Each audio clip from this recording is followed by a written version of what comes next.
सुग्रीव जी को प्रभु ने युद्ध के लिए भेजा। युद्ध के लिए आए सुग्रीव जी। जैसे बाली आए और 2-3 प्रहार हुआ, वहीं से चिल्लाते आए, प्रभु मार दीजिए। लक्ष्मण जी ने कहा 5 मिनट पहले तो आपने दोस्ती करी थी कि हमारा हितैषी है, फिर से शत्रु हो गया। कन्फर्म बताओ भैया को कि शत्रु है कि हितैषी है।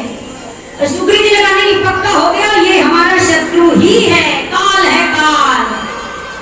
लक्ष्मण जी ने कहा भैया बिल्कुल फाइनल है, ये काल है तो मार दो, नहीं तो बाद में यही रोते क्यों हमारे भाई को मार दिया।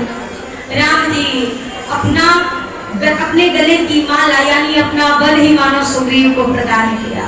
जब चले सुग्रीव, अच्छा राम जी ने अपना बल दे दिया, लेकिन सुग्रीव जी नहीं बाज आए। सुग्रीव जी क्या करे, बहुत छल बल सुग्रीव करे, अपना छल बल दिखाने लगे। तो राम जी ने कहा जब उन्हीं को बल दिखाना है तो हमारे बल का काम ही कहा है। 1 सेकंड के लिए वापस बुला लिया। जैसे बल वापस लिया, बाली चढ़ के सुग्रीव के सीने पे बैठे, लगे मुष्टि का प्रहार कर। फिर सुग्रीव चिल्लाए, बचाओ प्रभु बचाओ, ये तो प्राण ले लेगा मेरे। जैसे चिल्लाया पुकारा सुग्रीव ने, ठाकुर जी ने एक बाण संधान करके छोड़ा। बाली को लगा, बाण लगते ही बाली धराशायी धरा पर गिरे बाली। हृदय प्रीति मुख वचन कठोरा। बाली का जीवन दर्शन भी ना थोड़ा गूढ़ता से इस प्रसंग को पढ़िएगा तो समझ में आएगा। अब इसके मुख पर कुछ और है और मन में कुछ और है। जब पत्नी तारा ने रोका तो बाली क्या कहते हैं कि बाली सुन भी रूपी समदर्शी रघुनाथ, जो कदाचि मोहिमारी है तो पुनि हो सनाथ। ये बाली कह के आए अगर राम जी ने मार भी दिया तो मैं सनाथ हो जाऊंगा। अच्छा हम आप अनाथ किसको मानते हैं? जिसका कोई नहीं हो, जिसको लगे माँ नहीं है, पिता नहीं, तो कहते बच्चा अनाथ है। पर मानस का ये प्रसंग कहता है तुम्हारे भैया माँ हो, बाप हो, परिवार हो, कुटुंब हो, रिश्तेदार हो, पर अगर आपके पास भगवान नहीं है तो आप अनाथ हैं। और कोई नहीं है हमारे साथ, अगर मेरा बाबा मेरे साथ, मेरा ठाकुर मेरे साथ, तो हमसे बड़ा सनाथ संसार में पूजा करें। बाली ने कहा अब जैसे राम जी सन्मुख आए, बाली कहते हैं धर्म हेतु करो गोसाई मारियो मुई ब्याह की नहीं। धर्म के लिए आए और मुझे ऐसे छुप करके मारा, क्यों मारा? मैंने क्या गलती करी थी? राम जी ने कहा तुमने सुग्रीव से बैर किया। बोला ये तो हम 2 भाइयों के बीच की बात है, आपसे हमारा क्या लेना देना? मैं तेरी सुग्रीव प्यारा और कौन नाथ मोह मारा? आपका सुग्रीव हितैषी बन गया क्यों? मैं बैरी बन गया क्यों? मैंने आपका तो कुछ नहीं बिगाड़ा, आपने क्यों मारा मुझे? राम जी ने कहा क्योंकि तुमने अधर्म किया। बोला क्या किया? बोला अपनी अनुज वधू पर कुदृष्टि डालना तुम्हें अधर्म नहीं लगता? बाली ने कहा ये जो नियम कानून आप बता रहे हैं ये मनुष्यों के लिए, हम वानर हैं, हमारे लिए कौन सा नियम है? आपने मुझे क्यों मारा? बोला तुम अपनी पत्नी की बात नहीं मानते, मूढ़ को यह अतिशय अभिमाना नारी सिधान कर सिखाना, तुम अभिमानी हो इसीलिए दंड दिया। बोला प्रभु वो तो मेरे कर्म का भोग होता ना, आपने अनायास क्यों मारा? बाली उलझा रहा है ठाकुर जी को, और ठाकुर जी भी बार बार उसकी बात काटते, तुमने सुग्रीव से द्रोह किया, इसका दंड दिया। अंत में बाली ने कहा देखो प्रभु सुनहु राम स्वामी सन चले न चातुरी मोर। ठाकुर जी ने कहा तुम पापी हो, तुमने पाप किया है। बाली ने कहा प्रभु आप ईश्वर हो, मैं जीव हूँ, भगवान के सामने मेरी चतुराई तो नहीं चलेगी। पर एक बात बताओ, 1 घंटे से मुझे पापी पापी पापी कह रहे हो, हमने तो सुना है आप ही कहते हो कि सन्मुख होई जीव मोहि जब ही जन्म कोटि अभिनाशहि तबहि। आपके सामने खड़े होने से अनेक जन्म के पाप नष्ट हो जाते हैं, तो मैं 1 घंटे से आपके सामने पड़ा हूँ, क्या अब तक मेरे पाप नष्ट नहीं हुए? सरकार आप अभी भी मुझे पापी पापी कह रहे हो, क्या अब तक मेरे पाप सुरक्षित हैं? इस वचन पर ठाकुर जी रीझ गए और बाली से कहते ठीक है तुम प्राण रखो। प्राण बोला नहीं नहीं नहीं नहीं, नहीं प्राण नहीं रखना, बस एक कृपा करो। राम जी ने कहा क्या? बाली ने कहा इतनी देर से देख रहा हूँ, टेढ़ी टेढ़ी निगाह से ही ताक रहे हो। अरे थोड़ा तो वैसे देख लो जैसे शबरी मैया को देख के आए हो, थोड़ा तो वैसे देख लो जैसे जैसे केवट की बातें सुनकर उसको देख रहे थे। अरे थोड़ा तो वैसे देख लो जैसे जटायु जी को देखा था। अब नाथ करी करुणा बिलोकहु देहु जो वर मांगहि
रघुनाथ जी ने कहा क्या चाहिए? चलो तुम्हें मैं देता हूँ वरदान, तुम्हें मनुष्य योनि प्राप्त चाहिए, मैं दे दूंगा। बोला नहीं नहीं नहीं नहीं नहीं, नहीं।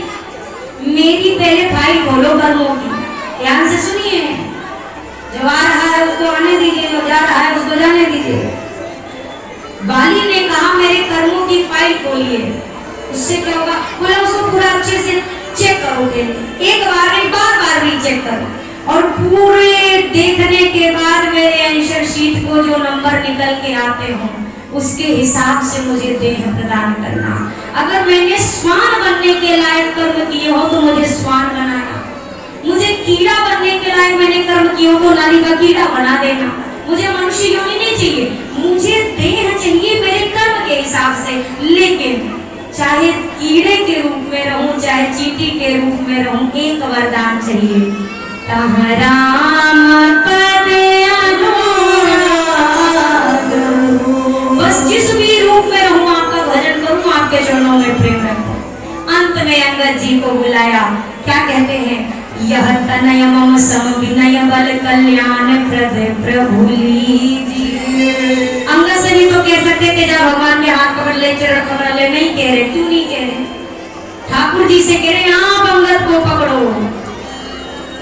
ये इतनी भारी भीड़ है, अगर बच्चा माँ का हाथ पकड़ के रखे तो संभव है कि बच्चा घूम जाए, लेकिन अगर माँ बच्चे का हाथ पकड़ लेगी तो बच्चा होने वाला। अंगद जी से नहीं कहा तुम पकड़ो, भगवान से कहते आप पकड़ लो। हम तो बानर हैं, चंचल हैं, कहीं हम इधर उधर देखने में लगे तो अंगद छूट जाएगा माया में। आप पकड़ लो, अपना दास बना लो, मैं सेवा ना कर सका आप करो। मैं हाथ जोड़कर एक प्रार्थना करूं, हम सब अपने दुकान का वारिस ढूंढ लेते हैं, हमारा दुकान किसका होगा, हमारा मकान किसका होगा, हमारी बिल्डिंग का वारिस कौन, हमारे कैश काउंटर का वारिस कौन, हमारी संपत्ति का वारिस कौन। अरे एक तो ऐसा वारिस ढूंढो जो आपके घर के मंदिर का भी वारिस बने। हम सब ने ढूंढ लिया, हमारे जाने के बाद कौन ये फाइल संभालेगा? हमने ये सोच लिया कौन गल्ले पे बैठेगा, हमने ये सोच लिया कौन हमारे ऑफिस के कर्मचारियों को संभालेगा। कभी ये सोचा कि आपकी जपने वाली माला को कौन संभालेगा आपके घर? कहीं ऐसा तो नहीं कि हमारे साथ चिता कोई गोविंदाय नमो नमः कर दी जाएगी? क्या कोई है ऐसा वारिस मेरे जीते जी जो मेरे ना रहने पर मेरी माला से 2 बार जाप कर ले? ये वारिस ढूंढना भी जरूरी है कि नहीं है? अगर ये वारिस नहीं मिला तो इसका मतलब आपने अपना काम किसी अच्छे वर्कर के हाथ में नहीं सौंपा है। आपने जिसको जिम्मेदारी दी वो पैसे तो कमाएगा, पर वो राम नाम का धन आपके खाते में भेजने वाला नहीं है।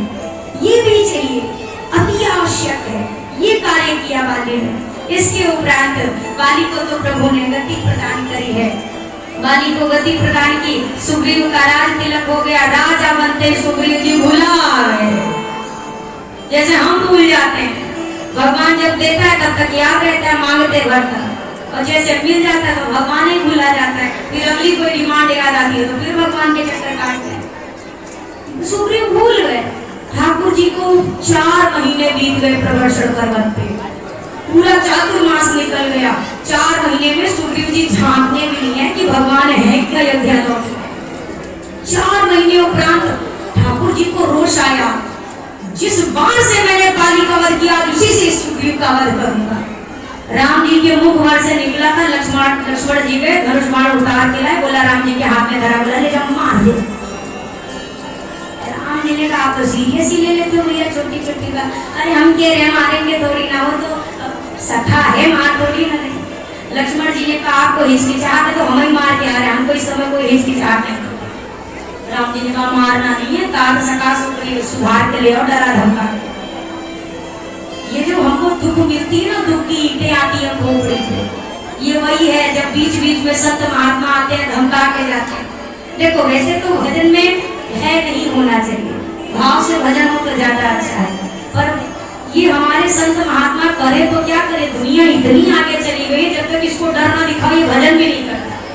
तो इसीलिए बात बात पे कहना पड़ता, ऐसा नहीं करो तो पाप चढ़ेगा। अब पाप के डर से सही कम से कम भजन को कर रहा है, नहीं तो भय की जरूरत है नहीं, पर कभी कभी भय अति आवश्यक हो जाता है।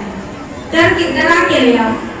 गए लक्ष्मण जी, जैसे फटकार लगाई सुग्रीव आए, युद्ध के युद्ध वानर आए, ऋक्ष आए, अलग अलग दिशा में गए। दक्षिण दिशा में हनुमान जी, नल नील दिगिद मयंक गवाक्ष नल नील सभी मुख्य वानर गण गए जामवंत जी के साथ।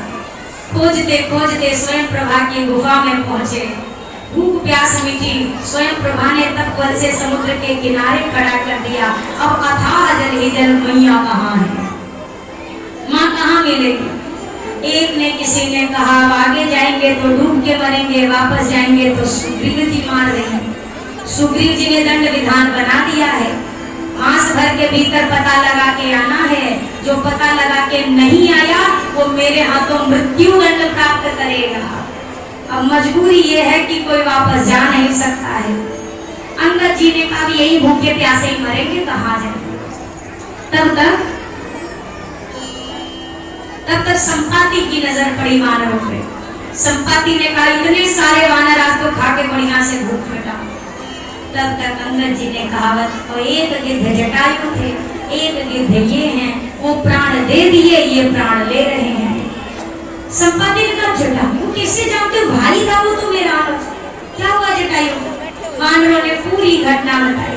संपाति ने कहा मुझे सागर के तट पर ले चलो, मुझे तर्पण देना है। तर्पण दिया। इसके उपरांत संपाति ने कहा देखो मैं यहाँ से देखकर बता सकता हूँ, सीता मैया समुद्र के उस पार लंका नगरी में अशोक वाटिका में बैठी हुई है। मैं देखो तुम नाही कीधई दृष्टि अपार, बूढ़ भयो न करते हूँ कछुक सहाय। बूढ़ा हो गया, बस इतना ही कर सकता हूँ। जैसे पता बताया संपाति के नवीन पंख उग गए। अब वानरों ने कहा बहुत सुंदर महाराज, इतनी बात बता दी, थोड़ी मदद और करो। बोला बस हमारे हाथ में इतना ही, इससे ज्यादा हम नहीं कर सकते। अरे तो मैया का कैसे पता चलेगा? बोला हम नहीं जानते, अब आप में से ही जो ना गई सतयोजन सागर करे सो राम काज मति आगर। आप में से जो भी वानर 100 योजन के समुद्र को एक बार में लांघेगा वही इस कार्य को सफल करेगा। इतना बता के संपाति चले। अब संपाति तो चलेगा तो ये सारे वानर गण एक दूसरे का मुंह निहार रहे हैं। कोई एक पूछे तुम 100 योजन जाओगे क्या? तो दूसरा वाला कहे तुम ही जाओ डूब के मारने, हम क्यों जाए, तुम ही जाओ। तो दूसरा कहे देखो भाई हम 20 योजन चले जाएंगे। हाँ थोड़ी अगर जगह ना तो थोड़ा थोड़ा आगे आप लोग बढ़ लीजिए, पीछे बिल्कुल जगह नहीं बची। तो सुनते भी रहिए, खिसक चुके ना। हाँ हमको देखते इधर। सारे वानर अपने अपने बल की बड़ाई करने लगे। एक वानर ने कहा हम 20 योजन जाएंगे, दूसरे ने कहा हम तो 40 चले जाएंगे, तीसरे ने कहा हम 50 तक जा सकते हैं, एक ने कहा मैं 70 योजन जाऊंगा। इतने में जामवंत जी आए। जामवंत जी ने पीठ थपथपाई 70 वाले की, बोला तुम तो आधे से भी ज्यादा पार कर चुके हो, बस 30 योजन का जो